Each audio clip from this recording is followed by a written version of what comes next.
Hello का हाल बा ए जान एगो बात कही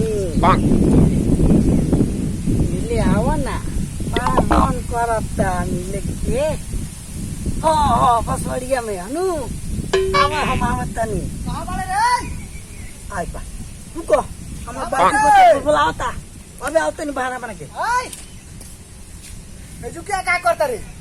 बटरनी ह धाम और लोलो तनी घरे काम बताई जो घाम लोड़ा रे।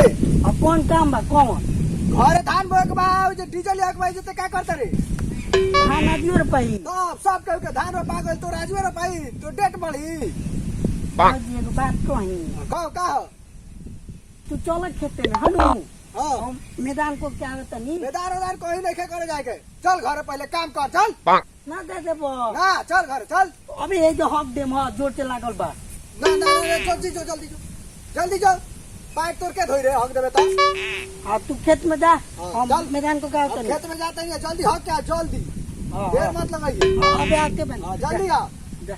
No. Hello Bonk. बाबूजी से झूठ बोल देनी है मैदान करे के बहाना को ले बन तू वो जरा आपस वाली में हम आवत नहीं वो जो मिलल है हनु हां वो जरा Bonk. केले आई रे कहीं बसवड़िया में होई रे आई का अच्छा ये जे आई Bonk.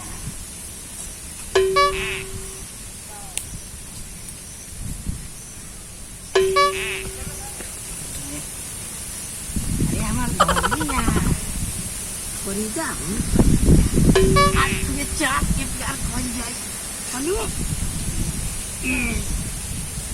बाजी हमार कहत रह Bonk.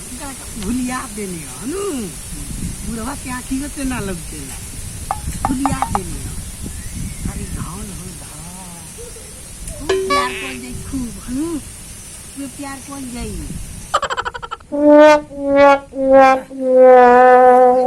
खराबता वो सारे के कबही आवे के उ सारे करते का बारे सारे मैदान करे गइल बा कि गोरई पकड़े गइल बारे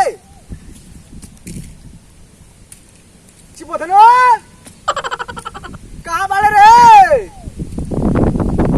सारे ये ना मारी आवे दे अब आवे दे आवे दे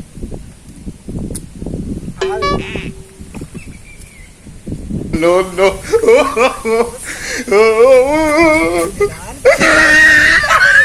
करत का भाई कौन हियो रे रुक सारे रुक जाना तारू कोटा के चाउर बेच के तारा खातिर जिलेबी ले जानी जिलेबी अब बाबूजी पैसा दैले रहले चुरा लेनी हो आ कोई दिन बिला गो ठीक बा ते तो तारे के मोबाइल किन के दे मोबाइल अनु वो बाना आओ ए खिचिया तरीका हो कितना रिक्स लेके आइल बनी बाबूजी हमरो जो खोजो तो खिचिया तुम आवा नहीं हो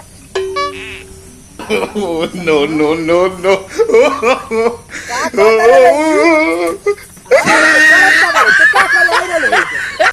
बाबूजी हम कुछ नहीं की कहला हम तब कर कइलसिया हम मैदान कौन करत हियो रहनी हई उठबे तेरा के सब के हमर ना कटे में गांव समाज में हम कुछ ना करनी ये बोलला कि हम तो ये बोलला मैदान छियो? करत ते कौन से बतियावत रहे जो सुनी तब ही हमरा शक भइल ना तब ते कहत रे मैदान करे जाता है मौसी के फोन आए रहुए तो मौसी के फोन है बतियावत हमरे घर में दे ना ना मन देगा बाबूजी ना मन दे बाबूजी रुक हे को होई कोनी रे रुक ए जरा ये कहीं चाहिए बस ते का रे मुंह देख कहां के लगी है रे ई कहां के लगी है रे हैं चल तोरा घर चल एकरा छोड़ दी हमर जान ही जान हियो तोर जान हियो तोर आय गांव समाज में लोग हमार का नाम रखी आय ते हमरा इज्जत के का रखबे जान हियो तोर तोर जान के पहले बेकर के चार एकरा घरे चलेम एकरा बाबूजी से बात करम अब तोर शादी करा दे तरी एकरे से हम ना काम का दिए करा तोर जान ही अनु ना मन ना आइयो ना तोर जान ही ना हम जाते वहां जा ए हई चल तो अपना बाजी लगे चल चल अपना बाजी लगे चल